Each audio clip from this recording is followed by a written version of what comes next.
This prince was very picky about food, even though the imperial chefs served different kinds of food, but there was no dish that satisfied him. This makes the royal chefs miserable every day. This day, a new female imperial chef finally came in. The prince thought there would be a surprise, but she only made a rice roll for the prince on the first day. He was a prince, and his food was never so shabby. He immediately ordered the female imperial chef to be driven out of the palace. But the female imperial chef was confident in the rice roll she made. She believed that the prince would definitely send someone to invite her back. The woman's name was Lin Xiaoxiao. Her dream since childhood was to become a royal chef. She won the first prize among many famous chefs with just a dish of scrambled eggs with chopped green onions. But because she offended the eunuch in charge, she was deliberately arranged to work in the prince's kitchen. Because the prince was notoriously difficult to serve, Xiaoxiao thought the prince was tired of eating delicacies from land and sea. So she specially made a home-cooked rice roll for the prince.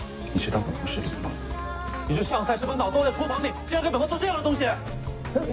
No one expected. The prince was furious when he saw such shabby food and drove her out of the palace. But Xiaoxiao didn't believe that the prince could resist the temptation of her rice roll. Sure enough, after she left, the prince was attracted by the smell of rice in the house, and after taking a bite, he was stunned. He seemed to open his taste buds and took one bite after another. Soon the plate was empty. It was obvious that he hadn't eaten enough and wanted another one. But at this time, Xiaoxiao had been driven out of the palace. The steward hurriedly ran after Xiaoxiao. He said that the prince liked to eat the rice rolls he made. Let her go back and continue to serve as the prince's chef. The goal was achieved. Xiaoxiao took the opportunity to make 3 requests. 第一，我的月供比3倍。好说好说。第二，我回去了之后，生活房得听我的。